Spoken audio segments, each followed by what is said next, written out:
Hey! People, yeah, we're back. Zoom has been a bit of a nonsensical nuisance. Yeah, Yeah, those of you who watched us last week struggle with it. Thank you so much. Well, yeah, was it last week or 2 weeks ago? Yeah, we've been kind of yeah, get put through the ringer by Zoom, but we're here and we're here to talk about some really fun topics. yeah, mate. And by the way, if you ever thinking of taking a trip up north here, I mean, right now in Japan, it's all let me see if I can get the Japanese mode with the Hanami, which is like a this is a fan a student gave me, but we're getting ready for the cherry blossoms and all that stuff. Well, up where It's I am, they're in full bloom down south. It's interesting because really. remember in Japan, cherry blossoms are a big part of the culture, but they're also very temporary. They bloom for a very short period of time. So we get a TV broadcasts telling you when the bloom happens, and everyone goes to, Okay. as you said, Hanami. You have a Mm, flower watching party,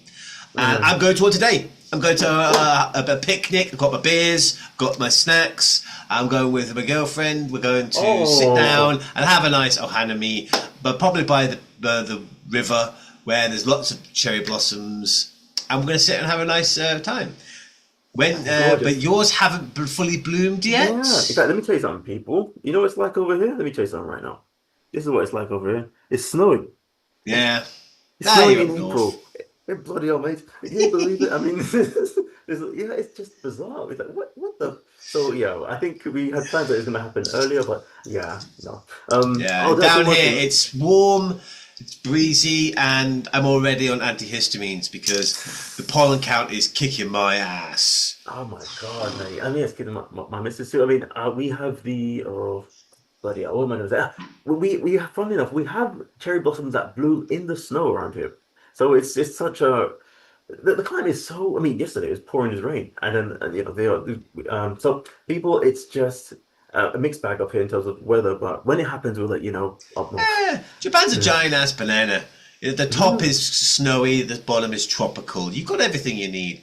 It's indeed. like America. I mean, when people complain Mm. about Americans never leaving America or not understanding the world, why would they? Yeah, it's not fitting. The United States, including Hawaii, covers so many climates and environments, and anything you could possibly want is there. So Yeah, I that's was mentioning fine. Japan very special too for that reason. I mean, yeah, I That's mean, I very guess true. you, Yeah, you want yeah, mountains, you want beaches, you want to ski, you want to surf, you want cities, you want countrysides. Baby, we got it all. it's all in, mate. Oh my God.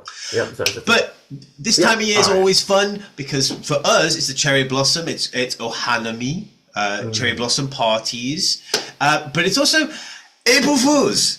And I gotta say, this year I crashed out. I crashed out. I legitimately was ranting and foaming at the mouth. Someone got me. They got me so good. There's an English phrase like "have Mm. kittens." Oh, Baby, I had multiple kittens. I was all over the place. I want to share the oh my video God. that caused me to crash out. Now, let me set the scene. Mm. It's early morning. I wake up.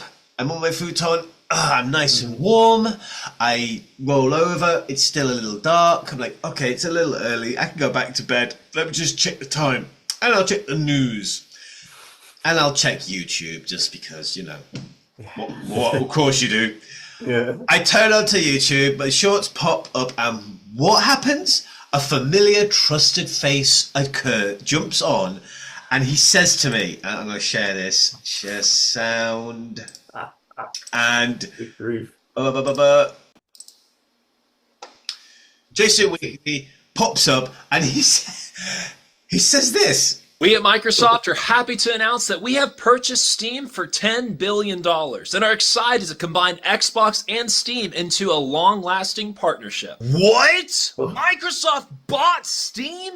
This is wild! I guess Gabe Newell did have a prize for a Valve Corporation after all. So what does this mean moving forward? In the next fair year, play. Xbox will combine with Steam to create one gaming library across PC and console. Xbox Oh users my will now God. have access to all the indie games developed through the Steam library. Whoa, this is huge. Talk about a power play. With Microsoft buying Steam, Xbox might have just ended the console wars. With this decision, Xbox is going to leave PlayStation and Nintendo in the dust. Yes, we're excited what this means for gamers who use both Steam and Xbox. Our goal is to streamline the experience for those who are on both console and PC. Yeah, it's over. God. With this move, Xbox and Steam just dominated gaming.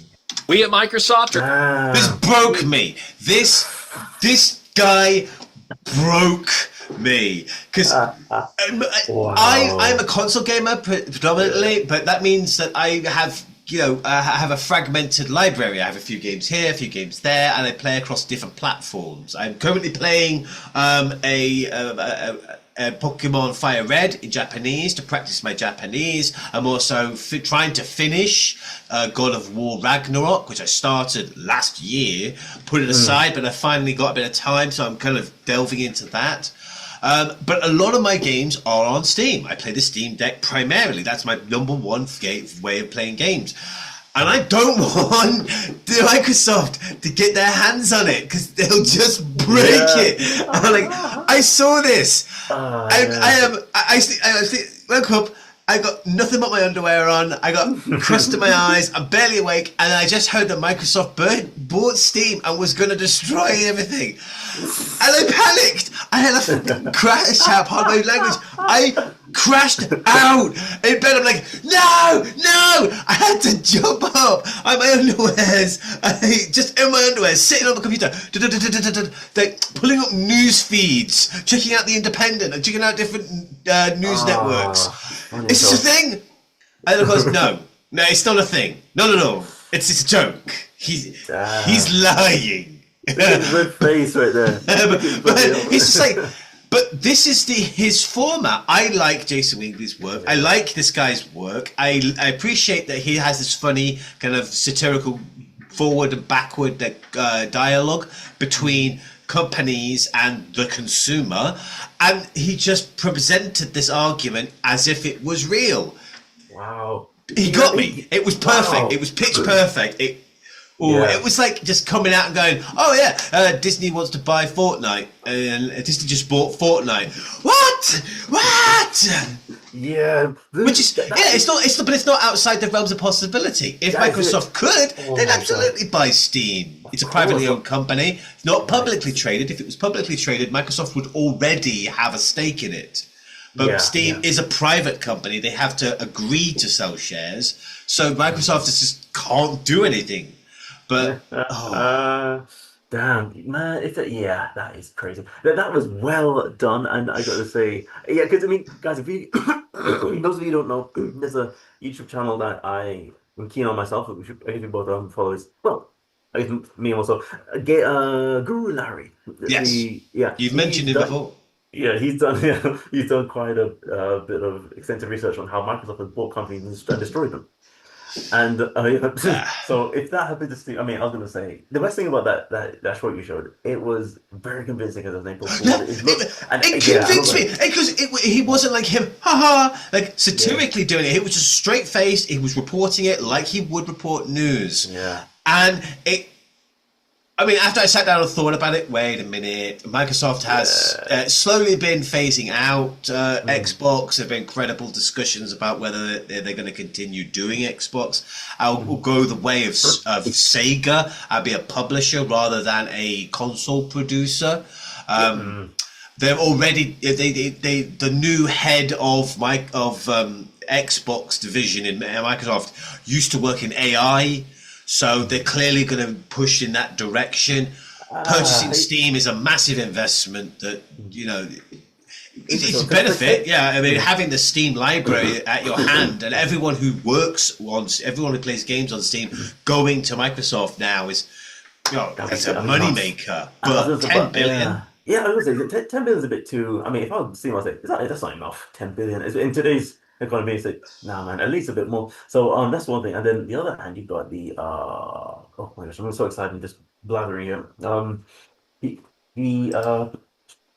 Microsoft. I hate when I've done that. Oh my gosh, people, I've run off a cliff. Yeah. My thoughts. But that was very convincing. It was done earnestly. It was done honestly, and I panicked and crashed out because I I don't want that to happen. As you say, Microsoft is like EA. It's a big conglomerate. It buys up smaller companies. It takes what it can, and then it just consumes them. It just consolidates them and consumes them. Again, everyone gets screwed. Everyone who's trying to make a game gets screwed because the people who are trying to make a profit make a profit.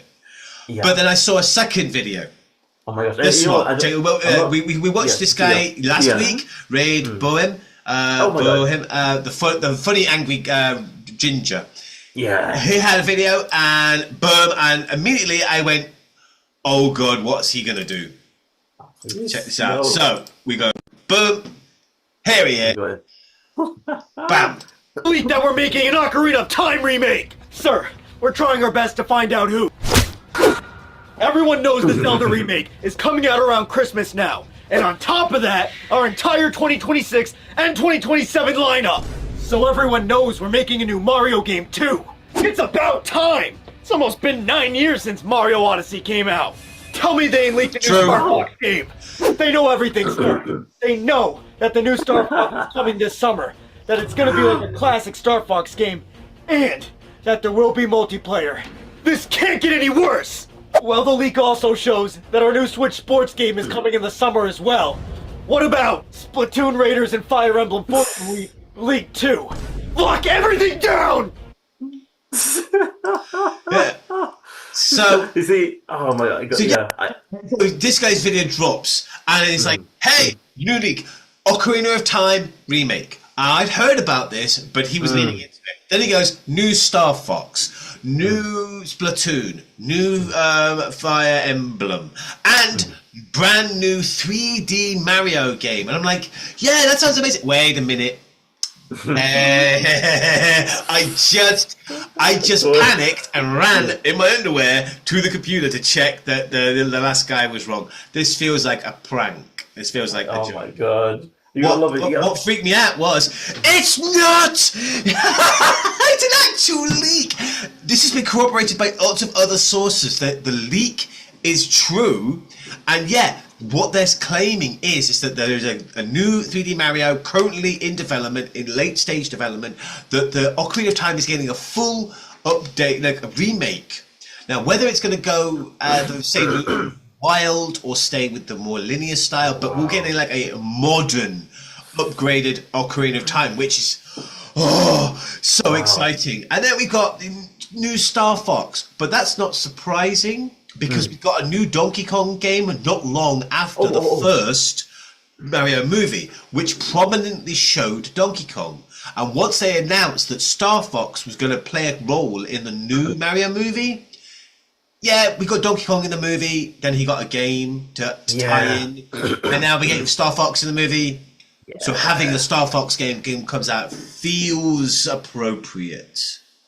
Of course, I mean, given that. Sorry, I remember what I was going to say from the last video is that there was a I think there was an NBA or WNBA match that featured an actual April Fool's prank recently. I don't know if you saw it, but saw it. This guy who's blindfolded and is given a chance to shoot a shot to win 10,000, and then he missed it, but they said you won.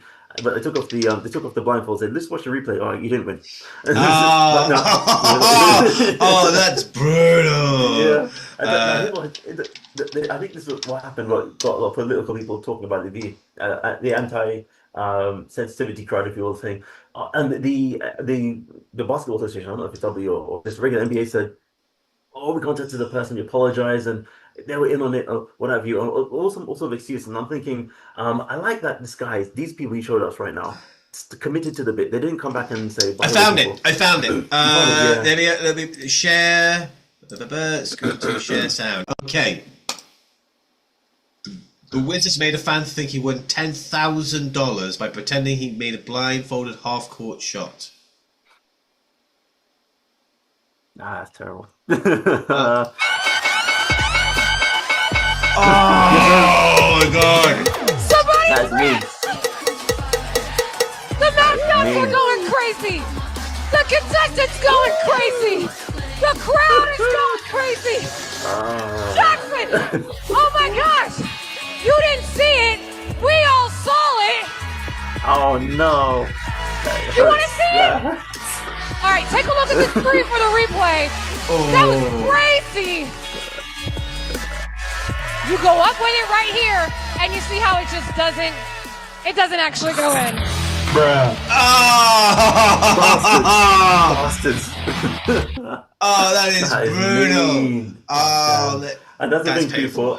So what I'm saying now, what happened to this is that some people said there's like backlash. People saying, "Oh, how can you do so mean?" The thing, and then the basketball association with it said, "Oh, don't worry, the person was either they were in on it or we maybe they're competent." People thinking they're competent the guy, but I'm thinking when it's April Fools, commit to the bit. It's painful, but that's the point of April Fools. So your people that you showed, I know it's tough, but you can't call it April Fools and then Yeah, you can't crumble. gingerly or go half measures. It's only funny if you commit. It's like the first video I showed. He did an honest to goodness report the way he usually does them, earnestly. He didn't wink. He didn't nod. It was honest in its joke. It committed. He committed, and like they had to commit until the very end, where like, hey, we show you the footage to prove it's not a thing. Yeah, exactly. That's it. Oh my gosh! So I some say, people brutal, that's how you do but it. yeah. Honestly, I've never been I've never been good at pranks, but I do enjoy them, and I do see the value of them. I think some people say, "Oh, it's cruel," maybe, but I tie pranks and like Halloween, in American Halloween culture together, because what it is a shot of pain to get pleasure.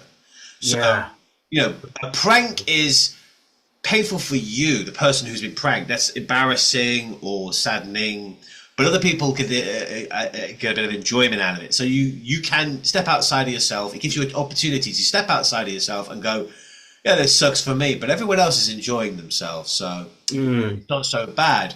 And it builds psychological self-reliance. Like, you're able to take that joke. You start small when you're a kid, little jokes, and then if you could take a joke, there's very little in this world that can hurt you. You have the reliance to be able to say, this is terrible. Okay, what can I gain from this? How can I reframe this and to make it a positive? A crisis and opportunity, it's the same word. Right, that is it, mate. And it's like an American who was railing against the sanitization, the kind of deplaying of Halloween in America. Where when he was young, he had to dress up, he had to put in an effort, and then he had to go to scary houses that were decked up to be terrifying, and talk to strangers. And you think, he has to go out and talk to strangers, and they give him candy. What lesson are you sending? The lesson is that he had to be brave. As a kid, the child had to go out. The parents wouldn't walk with him. The parents would wait. If the parents even went with chaperoned, they'd have to go out on their own, go up to strangers' houses that were designed to scare them, to deter them, and by being brave, they were rewarded. They were given candy to kind of reinforce that sometimes you got to do the scary thing, but you get a good thing at the end. And maybe the kid gets raisins. Well, sometimes you just don't get what you want. You put your stuff out there, you put in the work, and sometimes you don't get anything. It's character building, people. This is it's character building because it shows personal self-reliance. You're able to weather a storm. You're able to weather bad news. You don't crash out. You don't panic. You could step aside, go outside of yourself and go, okay, this is a moment. Have fun. Do the whole Dune thing. Pain is just a little. Pain I will not fear. Fear is the little death that brings total oblivion. I will feel pain. I'll let it wash over me. Turn around, turn my mind's eye aside, and the pain will be gone. There will only be me. This is a moment, but it's not everything. I am more than this moment. Teaching values, people. Give it that. That is it. Yeah. And I thought it was funny. I panicked and I had a crazy moment at April Fool's. It's the first time in a while that someone's really got me. I wanted to share that.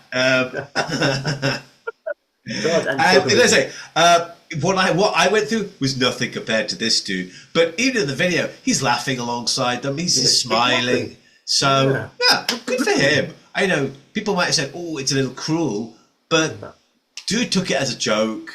Exactly. What you know? What I'm sick of people being annoyed on other person's behalf. The person's, I'm fine. You must be annoyed. No, I'm not. Leave me alone. So that's the thing, mate. And but that being said, but with these game topics, oh my gosh! I mean, now you're saying that the last chap we were talking about was saying he was talking about actual leaks.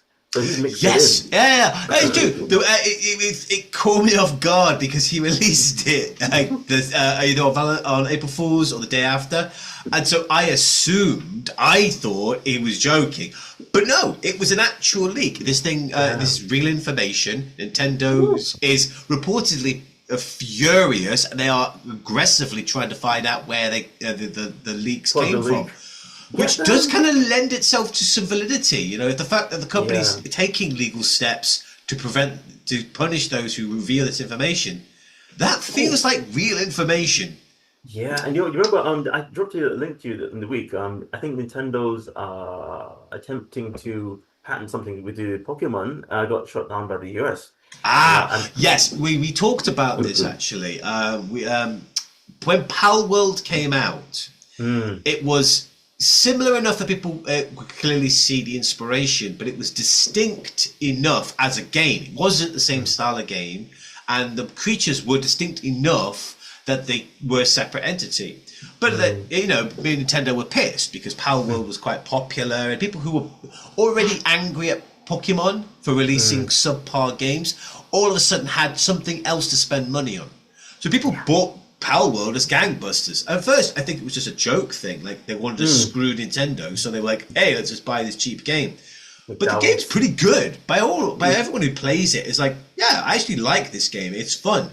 So Nintendo tried to patent part of the creature mechanics. Like, the idea, they patented the game mechanic of catching a monster in a ball, specifically. So Pal World had to retroactively go back and change their game. So it's not a ball. You don't capture them in balls, you capture them in something else. But that's crazy because Pokemon wasn't even the first to do that. You don't... Yeah, so in Japan, the Japanese patent, it got thrown out. But in America, it got a provisional patent, meaning they had legal claim to that gameplay mechanic. But now it's up for review. Now the American patent office is like, we've gone over this, and no, you've clearly screwed this up. Now it's still in the process. So Nintendo is like petitioning. They're like trying to renew their claim. They're trying to reinforce it. But honestly, anyone with half a brain who knows the industry is like, yeah, this was just a knee-jerk reaction. But we also saw that other creature collector game that was just like a direct rip-off of Pokemon and Pal World. And Pokemon and Pal World are uniting together to sue them. That one feels absolutely like a parody game. Like it's a sticky game just like for the sake of the game. But it does show that people were pissed. People like Pokemon. People like the gameplay. But the company has been producing such poor or substandard games for a while that people are willing to look elsewhere. That it's creating cracks in the market. I know other companies who are coming in and offering decent or even cheap knockoff games that people are willing to try. That's why I think the next Pokemon game, what we saw from the Pokemon Direct, the Wind and Waves, that looks really good.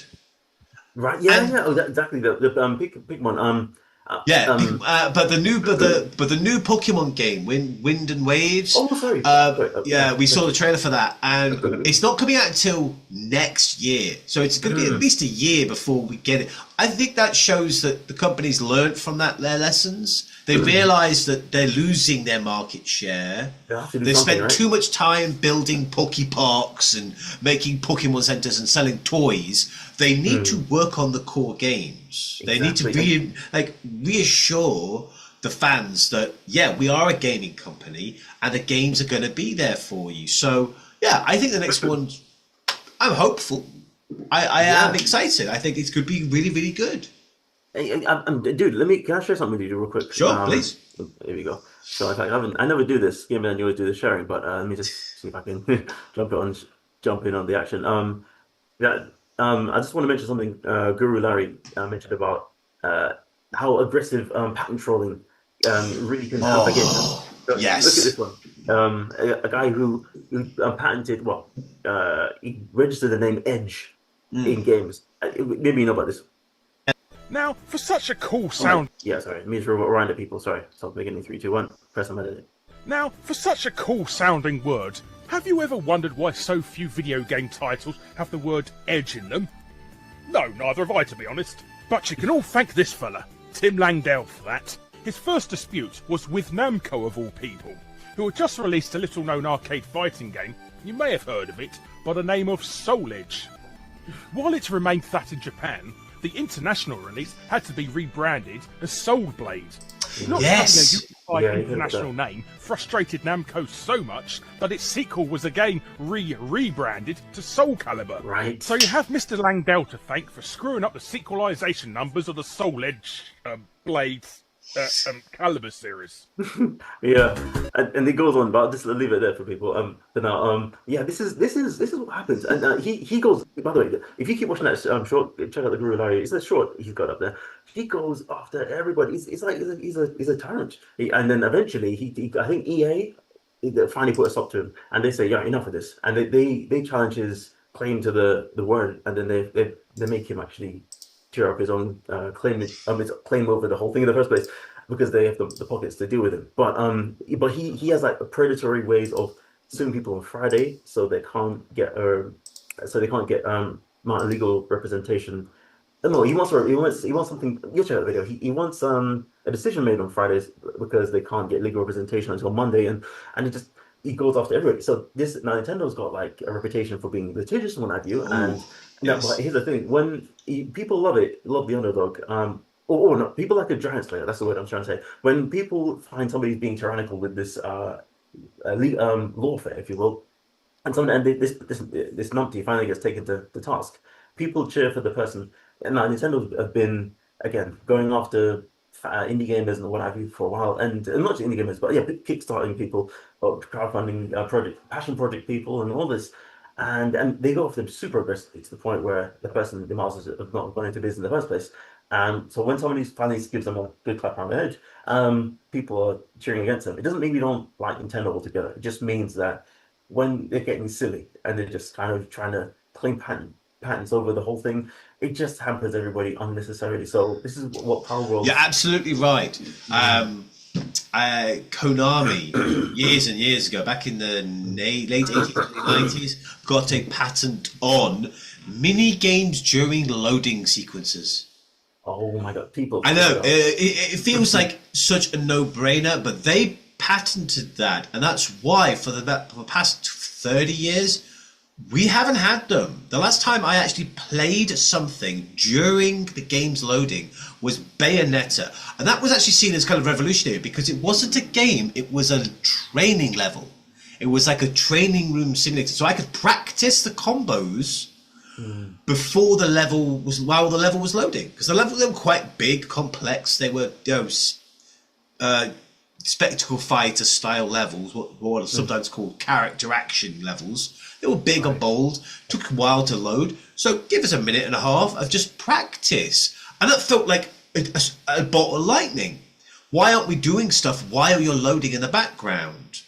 Yeah. Why not? Exactly. But it's Why not? because there was Konami, I'm pretty sure it's Konami. Konami has a patent on that. So if anyone wants to put a game specifically for fun in the loading sequences, you can't do that. Hell, even Google has this. If there's a problem where they're loading or working on something, there's a little dinosaur that appears. It's a jumping game. It's just a very basic thing to do. Gives people something to do while they're working in the background. But that's an example, just like patenting the word edge of someone actively harming the industry. Like, people are being screwed over, options are being taken away. Think about how great the games during loading sequences could have been. They could have been simulations of the game. They could have been lore drops. We could have had story beats being played out while the game was already loading. It's only recently with new technology that we've had games that don't have loading sequences, because there are sections where you have to walk through a crevice, like walk through a thin path, or like you shoot a door and the door takes a while to open because it's rusty. And you're like, oh, well, I know what they're doing. It's like Resident Evil. The door animation is the loading screen to make it seamless. But we've had to wait until a point where we've got like supercomputers for gaming consoles in order to pull this off. Whereas we could have had all kinds of stuff in the way if it wasn't for this patent. Oh my gosh! But yeah, people, this is it, and this is what you call an April. Well, this is just a fooling of us instead of April Fool's Day. It's extended. Yeah, like, I guess it has made us all fools, but it's not funny. No one's enjoying it. Unless people unless you're making money off of it, they're not even laughing. It's just bogarting it. It's like Microsoft buying up companies, gutting them, and then holding onto the IPs. Oh my god! So yeah, people. Let me see. Before we go, shall we finish part one? Part one. We were just talking about April Fools and our thoughts. But leading into this, a while back, we looked at a fake Nintendo Direct, and for April Fools, he's back. He's dropped another fake Nintendo Direct. So you know what? We're gonna watch some of it, and we're gonna throw out our own thoughts. Is he barking up the wrong tree? Is it a good idea? How bad is the editing? We're going to check out this fake. This isn't a fake Nintendo Direct. It's an April Fool's gag. But you know what? It's a pretty well made one, and it's nice to see what other people's thoughts of where the direction the company should go. Like, what games are they excited to come back? So, yeah, let's watch that and have a bit of fun. Yeah, mate. Oh my gosh. So we'll be back, and that's pretty much it. We'll be back in part 2. Hold on to your butts. Yep. We'll be back soon. Peace.